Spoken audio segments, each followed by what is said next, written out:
या स्टोरीचे अगोदरचे भाग चॅनलवर अपलोड आहेत, प्लीज ते तुम्ही पाहू शकता। मागील भागात आपण पाहिले केतकी घरी आली। आता पुढे वसुधाताई, रवी, केतकी घरी आले होते। केतकी डायरेक्ट तिच्या रूममध्ये गेली। घरी ती सराईत सारखी वावरत होती। वसुधाताई सारख्या रडत होत्या। हसत्या खेळत्या केतकीचं काय झालं हे? स्वतःचं विश्व जपणारी, स्वतःचं मत आग्रहाने मांडणारी, लग्न करणार पण सासूची केमिस्ट्री जुळली तरच करणार म्हणणारी केतू आज चक्क स्वतःचं अस्तित्व हरवली होती। आयुष्यात आपल्या प्रत्येक गोष्टीची निवड आवड जपणारी आज तिच्यावर कशी वेळ आली? सध्या तिला जेवताना फारशी आवड निवड ही कळत नव्हती। हे सगळं पाहून वसुधाताई रडत होत्या। वसू, कशाला काळजी करतेस? आपण आहोत की। तिला हवेत नको बघायला। तिला जरी कळत नसलं तरी आपल्याला तिची आवड निवड माहिती आहे। आपण जपत जाऊ की। ती बोलते चालते हेच आपल्यासाठी खूप आहे। आपण जपू पण तिला। पण असं बघणं पण खूप मोठं दिव्य आहे। माझी बोलकी भावली मुकी झाली। आपल्या आधाराशिवाय ती कसं जगणार? सगळं कसं छान चाललं होतं ना, पण एका घटनेनं आपलं आयुष्य बदलून गेलं। किती खुश होती त्या दिवशी ती। आपलीच दृष्ट लागली की काय हो हिला? ती मनाने खूप स्ट्रॉंग होती, पण तरी पण का खचली? ती चित्र परत काढू शकली असती। तिने एवढा दचका का घेतला स्वतःला? चित्र जळाले म्हणजे सगळं संपलं असं नाही ना वसू? तिचे स्वप्न, पॅशन पेंटिंगच होतं ना, त्यामुळे धक्का बसणारच ना। घरात मनीषा, वेदू होता, त्यामुळे जरा तरी घर हसतं खेळतं होतं। मम्मीला चांगलं वाटलं, आधार वाटेल म्हणून मनू थांबली होती। आधी रवीला वाटत होतं आवड निवड जरी कळली नाही तर फारसा फरक पडणार नाही, पण फार अवघड होतं हे सगळं तिचं। फार अवघड होतं हे तिचं प्रेतवत जगणं आणि ते बघणं किती जिकिरेचं। देवा, माझ्या केतूला लवकर नीट कर बर बाबा। 15 दिवसावर लग्न आलं, हे 2-4 दिवसातच कळलं सगळं संपलं। आता कशाचं लग्न आणि कशाचं काय? माझी केतू नवरी होणार। आता कसं लग्न होणार? वसुधाताई चिंतेच्या स्वरात म्हणाल्या। काळजी करू नकोस, होईल सगळं नीट। आज ना उद्या नीट होईल। किती वेळ लागेल? विराज थांबेल का? सगळेच प्रश्न मनात येतात। थांबेल तो, आपण फक्त वाट बघायची। आत्ताच नाही पण बरी झाल्यावर तरी विराज केतकीला स्वीकारेल का? जेव्हा ती नीट होईल तेव्हा त्याने तिचा स्वीकार करावा। किती वेळ लागतो कोण जाणे। विराज कितीही चांगला असला तरी शेवटी फरक पडणारच ना, वसुधाताई म्हणाल्या। वसू, विराजने आत्तापर्यंत किती साथ दिली हे विसरू नकोस। आपलं नातं असं किती जुनं आहे। लग्न जमून किती दिवस झालेत। सोन्यासारखा जावई भेटला होता आपल्याला, आपल्या नशिबात नव्हता। किती काळजी घेतली असती केतकीची। सगळी फॅमिली खूप चांगली आहेत, पण आता काय उपयोग? रवी तिला समजवत म्हणाला। मी सुरुवातीला जावई बापू म्हणायचे, पण विराजला ते आवडले नव्हते। मी तुमच्या मुलासारखा आहे, तुम्ही विराजच म्हणा, असं म्हणाला होता तो। आता लग्न कसं होणार? चांगलं सुरळीत चालू होतं, मध्येच गाडी विस्कळीत झाली। आपण ठरवतो एक आणि नियतीच्या मनात असतं दुसरंच। केतकी आली म्हणून त्यांनी विषय बंद केला। विराज आज त्याच्या हॉस्पिटलमध्ये आला होता। जोपर्यंत केतकी हॉस्पिटलमध्ये होती तोपर्यंत तो इकडे आलाच नव्हता। 10-12 दिवस हॉस्पिटलमध्ये नसल्यामुळे OPDला भरपूर गर्दी होती। तरी 10-12 दिवस डॉक्टर राजने सगळं व्यवस्थित हँडल केलं होतं। तरी 10-12 पेशंट असे होते की त्यांना विराजच लागे। तुमच्या हातगुण खूप चांगला आहे असं बरेच जण म्हणतात। विराजच्या मनात आलं की मी डॉक्टर असूनही केतकीसाठी काहीच करू शकत नाही। हॉस्पिटलमध्ये असताना तिची रोज भेट तरी होत होती, पण आता ती तिच्या घरी गेली त्यामुळे तिला तो फार वेळ देऊ शकत नव्हता। तसा तो रोज संध्याकाळी 7ला गप्पा मारायला जायचा, पण तिचा थंड निर्जीव स्वर ऐकून त्याची खूप घालमेल व्हायची। खळखळून हसणारी केतकीचं हे स्वरूप त्याला बघणं जड जात होतं, पण तो काहीच करू शकत नव्हता। डॉक्टर सतेजने सांगितलेल्या सूचना त्यांनी वसुधाताईला सांगितल्या होत्या। त्यामुळे त्यानुसार त्या वागतही होत्या. डॉक्टर डॅन पुढच्या आठवड्यात भारतात येणार होते. आठवडाभरात भारतात येणार होते. बघू काय म्हणतात ते, असं विचार करत होता. तेवढ्यात केबिनचं दार वाजले. नर्स मध्ये येत म्हणाली, सर तुम्हाला भेटायला काही माणसं आली आहेत. त्यांना तुम्हाला भेटायचं आहे. त्यांना आत पाठवू का? काय काम आहे विचार त्यांना तुम्हालाच भेटायचे आहे. ठीक आहे, पाठव त्यांना. नमस्कार सर, आम्ही धारा ट्रस्टचे सदस्य. आमच्या ट्रस्टने ठरवलं तुम्हाला देवदूत या पुस्तकाने सन्मानित करण्याचं. मी असं कोणतं मोठं काम केलं म्हणून मला तुम्ही पुरस्कार देत आहात? त्यातील एक बुटका काळा पण अंगाने जाड असलेला माणूस म्हणाला. मी अण्णासाहेब पाडी, गावचा सरपंच. वर्षभरापूर्वी तुम्ही आमच्या गावात आला होतात. आमचं गाव शहरापासून दुर्गम एक भागात. त्यावेळेस गावात कसली तरी साथ आली होती. लहान मुलांना याचा जास्त त्रास होत होता.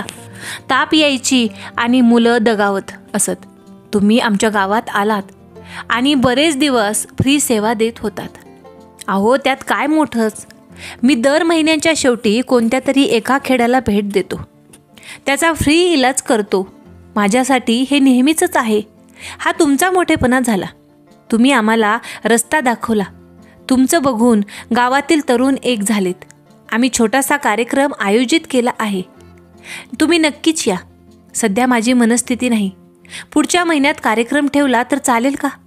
त्याचं काय आहे सर, आमच्या गावातील काही मुलं डॉक्टर झाले होते.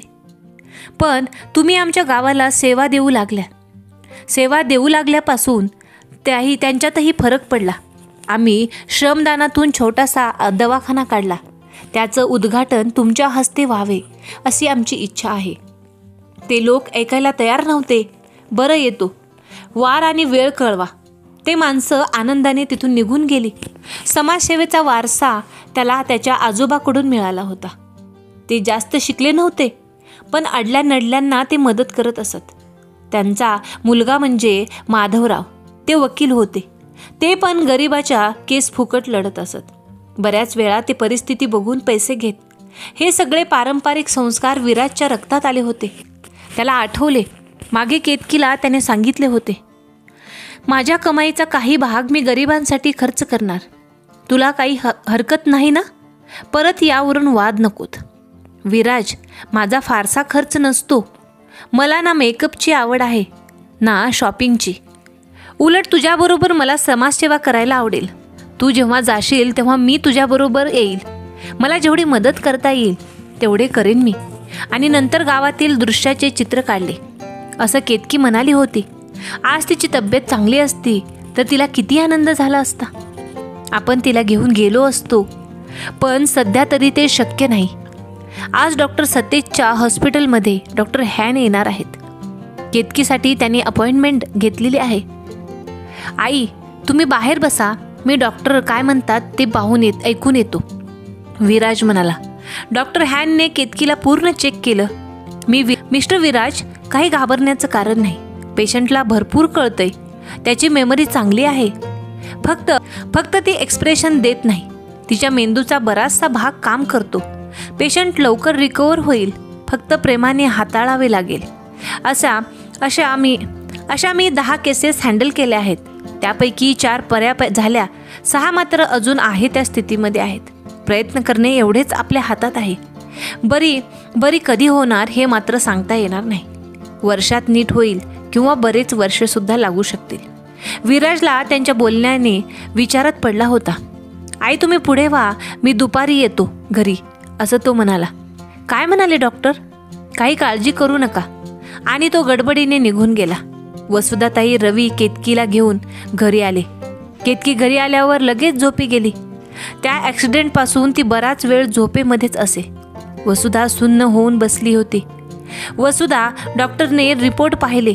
तिची ट्रीटमेंट सुरू केली. आपली केतू नक्की बरी होईल. मला वेगळीच काळजी आहे. कसली? आज विराज गडबडीने निघून गेला. डॉक्टरांनी त्याला काय सांगितलं असेल? केतकी कधीच बरं होणार नाही का असं म्हणाले असतील का? आज तो केतकीशी फारसं काही बोलला नाही. लग्न करेल का हो? तिच्या स्वरात काळजी होती. वसू, तुझ्या मनात काही येतं, अर्जंट काम असेल त्याला, दुपारी येतो म्हणाला ना तो. तू तर कसलाही अंदाज लावतेस. आणि लग्नाचं म्हणशील तर तुला माहिती आहे लगेच लग्न शक्य नाही. आपण जो मुहूर्त काढला त्याला फक्त 8 दिवस बाकी राहिलेत. आणि 8 दिवसात केतू काही बरी होत नाही. सध्या तरी तिच्या लग्नाला विसरून जा. फार फार तर 1-2 वर्ष तो तिच्यासाठी थांबेल. तुला माहिती आहे मेंदूच्या दुखण्याचे काही सांगता येत नाही. आपण त्याच्याही बाजूने विचार करायला हवा ना. आपल्या मुलीमुळे त्याचे आयुष्य बर्बाद व्हायला नको. तू खंबीर हो, मन घट्ट कर. लग्नापेक्षा आपल्याला केतकीची तब्येत महत्त्वाची आहे. आपण आपला निर्णय त्यांना आज सांगून टाकूया. आपल्याकडून त्यांना मुक्त करूया. वसुधाताईंना हुंदका आवरत नव्हता, पण कसं तरी स्वतःला सावरत त्या म्हणाल्या, बरोबर आहे तुमचं. मी मुलीच्या प्रेमापोटी आंधळी झाले होते. माझ्या केतूपुढे मला काही दिसतच नव्हतं. पण त्या सोन्यासारख्या पोराचा काय दोष? त्याला केतूपेक्षा चांगली मुलगी भेटेल. आपण त्याला भेटून सांगून त्यांनाही विसरायला वेळ लागेल, पण विसरेल हळूहळू तो. त्याचा तरी संसार परिपूर्ण होऊ दे. आणि दोघांच्याही डोळ्यातून अश्रूंचा पूर ओसंडून वाहत होता. विराज गडबडीने हॉस्पिटलमधून निघाला. डॉक्टर डॅनला भेटल्यावर त्याच्या मनाने एक पक्का निर्णय घेतला. मम्मी पप्पाला आपलं मत सांगून पटतंय का ते बघू. माधवीताई हॉलमध्ये उगीच चक्रा मारत होत्या. किती वेळ झाला, विराज अजून कसा आला नाही. आज डॉक्टर डॅनला दाखवायला केतकीला नेलं होतं. काय सांगतील डॉक्टर काय माहीत. त्या विचार करत होत्या.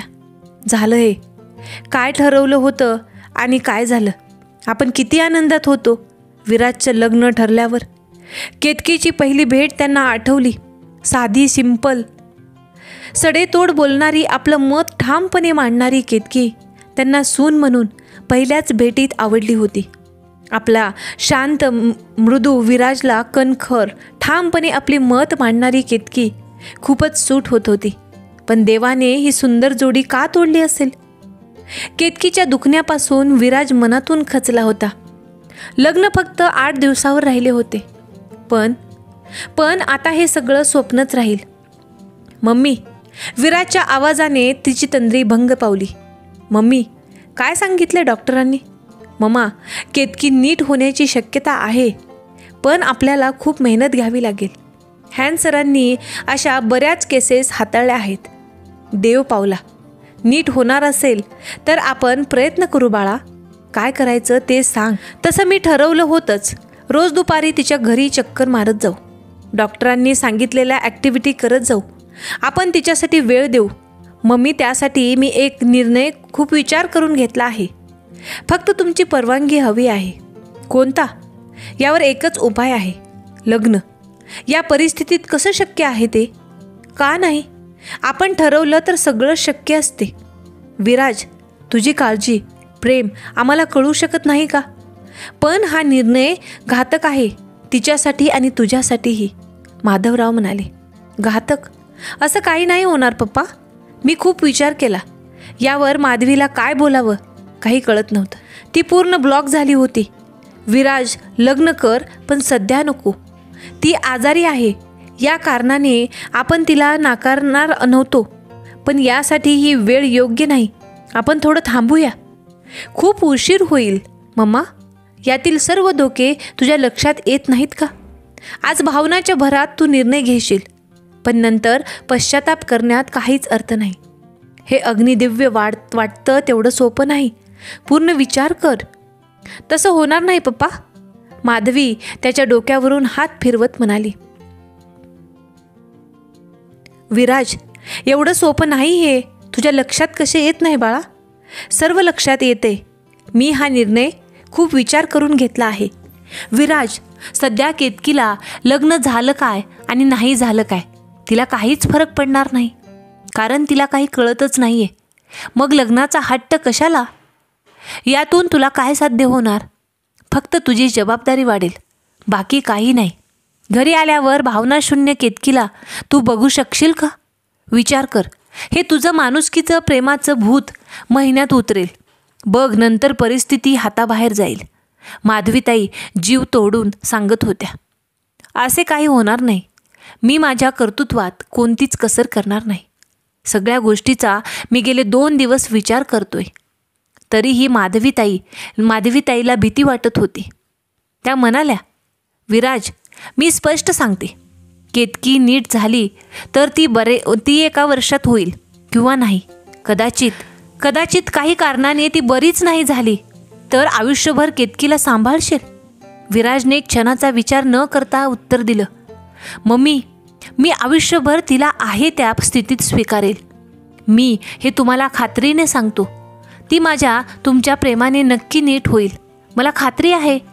तुझा एवढा पक्का निर्धार असल्यावर आम्ही तुला नाही म्हणणार नाही.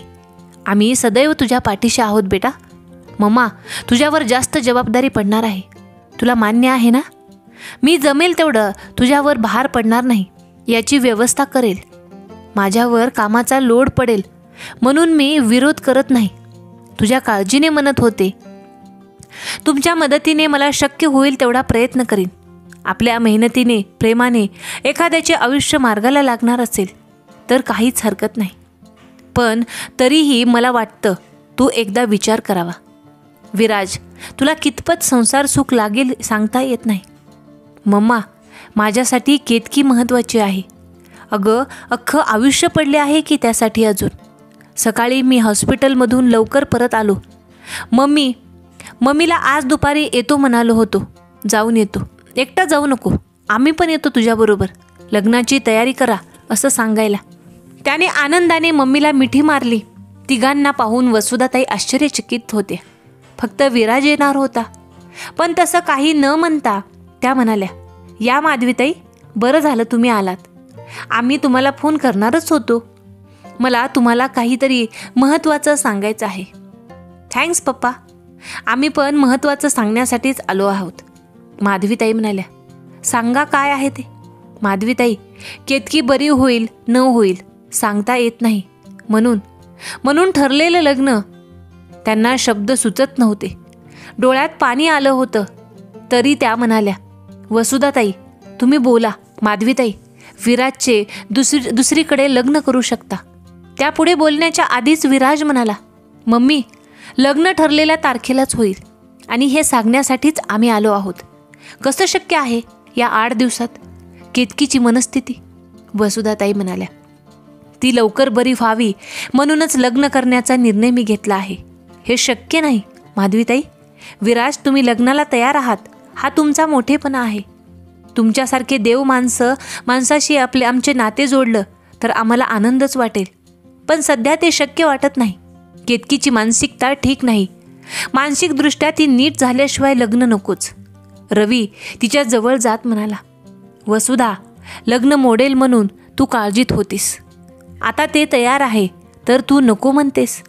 काही कळत नाही. विराज लग्नाला तयार आहे ही बातमी ऐकून मला खूप आनंद झाला.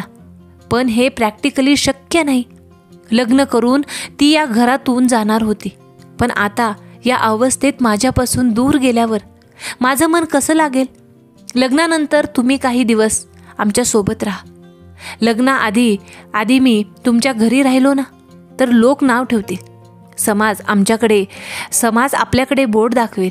पण लग्न झाल्यावर काही दिवस मुलीच्या सासरी तुम्ही राहिला तर काही म्हणणार नाहीत. वसुधाताईला पटलं होतं आणि पटतही नव्हतं. विराज, माधवी यांनी टेक्निकल पॉईंट सांगितले. बऱ्याच वेळ विराज समजून सांगत होता. शेवटी वसुधाताई रवी लग्नाला तयार झाल्या. जिच्याविषयी निर्णय झाला होता ती मात्र शांतपणे झोपली होती. विराज तिला भेटायला वर गेला. दरवाजा उघडा होता. ती झोपली असेल म्हणून तो हळूच मध्ये जाऊ लागला. No entry. वेद आपला छोटासा हात आडवा करत म्हणाला. वेदचा अवतार बघून त्याला हसू येत होतं. डोक्यावर चष्मा, फक्त फ्रेम असलेला, काच नसलेला, अंगात पांढरा टी-शर्ट घातलेला, गळ्यात स्टेथोस्कोप अडकवलेला, आपले बारीक डोळे मोठे करत म्हणाला, पेशंटची ट्रीटमेंट चालू आहे. तुम्ही थोड्या वेळाने या. कोणता डॉक्टर करतोय ट्रीटमेंट? डॉक्टर वेद. सॉरी सर, मी जातो, नंतर येतो. विराज आपलं हसू दाबत म्हणाला. तो खाली जायला निघाला तोच वेदू म्हणाला, काका, आलाच आहात तर पेशंटला भेटून जा. धन्यवाद डॉक्टर साहेब. त्याचा गालगुच्चा घेत विराज म्हणाला, कुणी डॉक्टरचा गालगुच्चा घेता का? तो आपला गाल चोळत म्हणाला. त्याला उचलून घेत तो म्हणाला, बरं डॉक्टर साहेब सांगा, काय ट्रीटमेंट करत होतात तुम्ही? डॉक्टर इलाज करतात फक्त, सांगत नसतात. आपले गाल फुगवत तो म्हणाला आणि लांब चेअरजवळ जाऊन बसला. विराज केतकीजवळ गेला. ती जागी होती, डोळे उघडे ठेवून छताकडे पाहत होती. विराज तिच्या डोक्यावरून हात फिरवत म्हणाला, कशी आहेस? बरी आहेस ना? ती बोलत नव्हती, म्हणजे बोललेलं कळत होतं तिला, पण चेहऱ्यावर कसलेच भाव नव्हते. औषध घेतलंस का? हो. मला ओळखलं ना? म्हणजे ती माणसं ओळखत होती. विराज थोडा वेळ तिच्याशी बोलत होता. तो जे बोलेल त्याला ती उत्तर देत होती. बाकी सुसंवाद असा काही नव्हता. बरं मी येतो आता. वेद, माऊकडे लक्ष देव. जाता जाता वेदने काढलेले चित्र पाहिलं. काय मग वेद, आज हे चित्र काढलं वाटतं? तिथं पडलेलं चित्र उचलत तो म्हणाला, खरं सांगू का वेद, तू छान चित्र काढतोस, पण मला आज हे चित्र आवडले नाही बुवा. त्या मुलीच्या चेहऱ्यावर काहीच भाव नाहीत. हसती का रडती काही कळतच नाही. काका, ते चित्र आपल्या माऊचं आहे. विराज काहीच बोलला नाही, पण आतून खूप अस्वस्थ झाला होता. विराजने आजूबाजूला पाहिलं. वेदने एका दोरीला खूप काही चित्र लावले होते. सगळे चित्र मुलीचेच होते, पण प्रत्येक चित्रावर काहीतरी लिहिलं होतं. काका, आज मी हिचं ट्रीटमेंट करत होतो. थांबा, मी तुम्हाला दाखवतो. असे म्हणून तिथला एक फोटो त्याने हातात घेतला. त्या फोटोच्या खाली एक हसायचं स्माईल काढलं होतं. माऊ इकडे बघ, ही मुलगी काय करते? ही हसते. तू पण हस. केतकी नुसती पाहत होती. वेद मात्र न थकता तिला एक एक चित्र दाखवत होता. त्यानुसार स्वतः अभिनय करत होता. विराज हे सगळं बघून अवाक झाला. जे आपल्याला सुचलं नाही त्या चिमुरड्याला सुचलं. त्याचा पापा घेत म्हणाला, डॉक्टर, खरंच तुम्ही खूप हुशार आहात. डॉक्टरला कुणी उचलून घेतं का? वेदच्या या खेळाने त्याच्या डोक्यात ट्यूब पेटली होती. तो काहीतरी विचार करत खाली गेला. लग्नाला 8 दिवस राहिल्याने काय काय करायचं याचं नियोजन करत होते सगळे. मम्मी, तुम्ही ठरवा लग्नाचं, मी डॉक्टर सतेजला भेटून येतो. लग्न 8 दिवसांवर आलं होतं. खूप तयारी करायची होती. वसुधाने काव्याला फोन करून बोलवून घेतलं. आंटी, केतकीची काही काळजी करू नका. मी आणि मनू मिळून तिची सगळी तयारी करतो. काव्या, तू आलीस आणि मला खूप चांगलं वाटलं. तशी मनू आहे मदतीला, पण बाहेर जायचं म्हटलं की मनूबरोबर वेद पण मागे लागतो. त्यामुळे तू असलीस की बाहेरचे काम तरी होतील. Don't worry aunty, mehndi, makeup, तिला लागणारं सामान सगळं मी मॅनेज करते. काव्या, तुला केतूची आवड निवड सगळं माहिती आहे, त्यामुळे तिला आवडेल असंच मेकअपवाली ठरव. काही काळजी करू नका, काव्या म्हणाली. खरं तर केतकीचं लग्न ठरल्यावरच त्यांनी खूप धमाल करायची ठरवले होते. मनू आणि ती संगीत प्रोग्रामला डान्सही बसविणार होते. पण आता काही करावं वाटत नव्हतं. केतकी आधी लग्नाला तयार नव्हती, पण विराजचं स्थळ तिला आवडलं होतं. लग्न ठरल्यावर ती खूप आनंदामध्ये होती. आता लग्न जवळ आलं, पण तिला खंत ना खेद. डॉक्टर विराज सतेजकडे आला होता. कशी आहे केतकी? आहे तशीच, फारसा फरक नाही. लग्न पुढे ढकललं की काय? नाही, आहे त्या तारखेलाच आहे. कॉंग्रॅच्युलेशन्स विराज, तुझ्या हिमतीची दाद द्यावी लागेल. हिम्मत वगैरे काही नाही रे. केतकी नीट व्हावी, पहिल्यासारखं खळखळून आयुष्य जगावं तिनं. तू तिच्यासाठी जे काही करतोस त्याला तोड नाही. मी तिच्यावर उपकार वगैरे करतो असं काही नाही रे. मला मनातून तिच्याविषयी खूप काही वाटतं. काळजी करू नकोस, नक्की बरी होईल केतकी. मी तुला लागेल ती मदत करेल, सतेज म्हणाला. आज मी केतकीच्या घरी गेलो होतो, तेव्हा चिमुरडा वेद त्याच्या माऊवर एक्सपेरिमेंट करत होता. त्याने काही चित्र काढले होते. प्रत्येक फोटोखाली वेगवेगळे इमोजी काढल्या होत्या. तिला सांगत होता, असं हसायचं, असं रडायचं. मला तुला हे विचारायचं होतं, आपण सतत अशी कृती केली तर परिणाम होईल ना? 100%. खात्री नाही, पण थोडाफार परिणाम नक्कीच होईल. आपल्या शरीरातला महत्त्वाचा अवयव मेंदू आहे. आपण जी हालचाल करतो त्याचे नियंत्रण मेंदूच करतो. तोच डॅमेज झाला तर सगळंच विस्कळीत होतं. केतकीला बसलेल्या धक्क्याने मेंदूतल्या काही नसा कमजोर झाल्यात. आपण सतत पॉझिटिव्ह बोलत राहिलो, तेच ते करत राहिलो तर तिच्या भावना केंद्रावर नक्कीच परिणाम होईल. वास्तविक भावना आणि स्मृतीची जवळीक हा दैनंदिन जीवनाचा एक भाग आहे. मात्र या भावनांमध्ये सकारात्मक भावनांचा जास्त सहभाग हवा. आपण तिच्यासमोर राग, हास्य, क्रोध या क्रिया सतत करत राहिल्याने नक्कीच परिणाम होईल. थँक्स सतेज, तुझ्याशी बोलल्यावर छान वाटते. मी डॉक्टर नंतर आधी तुझा मित्र आहे. मी केतकीसाठी अमेरिकेतील न्यूरोलॉजीची अपॉइंटमेंट घेतली आहे. ते मुंबईला येणार आहेत. त्यांनाही आपण सर्व रिपोर्ट दाखवू. त्यांचं काय म्हणणं आहे ते पाहू. आणि डॉक्टर डॅनही तिथे येणार आहेत. चालेल, तू म्हणशील तेव्हा जाऊ, विराज म्हणाला. काव्या, मनू, वसुधा यांची लग्नाची जोरदार तयारी चालू होती. शॉपिंग करायला मनू, काव्या, माधवीताई जाणार होत्या. लग्नासाठी घागरा, सप्तपदीसाठी नऊवारी साडी, हळदीची साडी अशी जुजबी खरेदी करायची होती. माधवी, विराज पण सोबत आले होते. माधवीताई काव्याला, तुला तुझ्या मैत्रिणीची आवड माहिती आहे, त्याप्रमाणे तू साड्या निवड, पण लग्नासाठी मात्र घागरा किंवा शालू लाल कलरचा घेऊ, काव्या म्हणाली. आंटी आणि गप्प झाली. बोल ना, मला सांगायला काहीच हरकत नाही.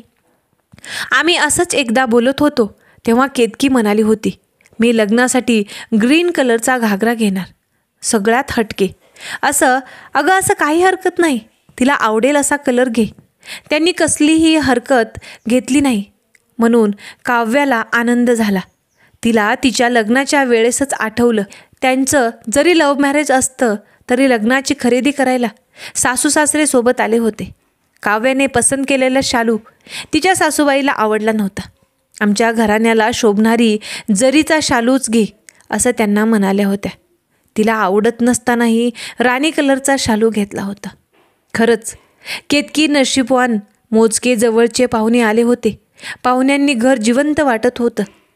शांत उदास घर जरा आनंद वाटत होता. लग्न ठरल्याप्रमाणे मोजक्या माणसात होणार होतं.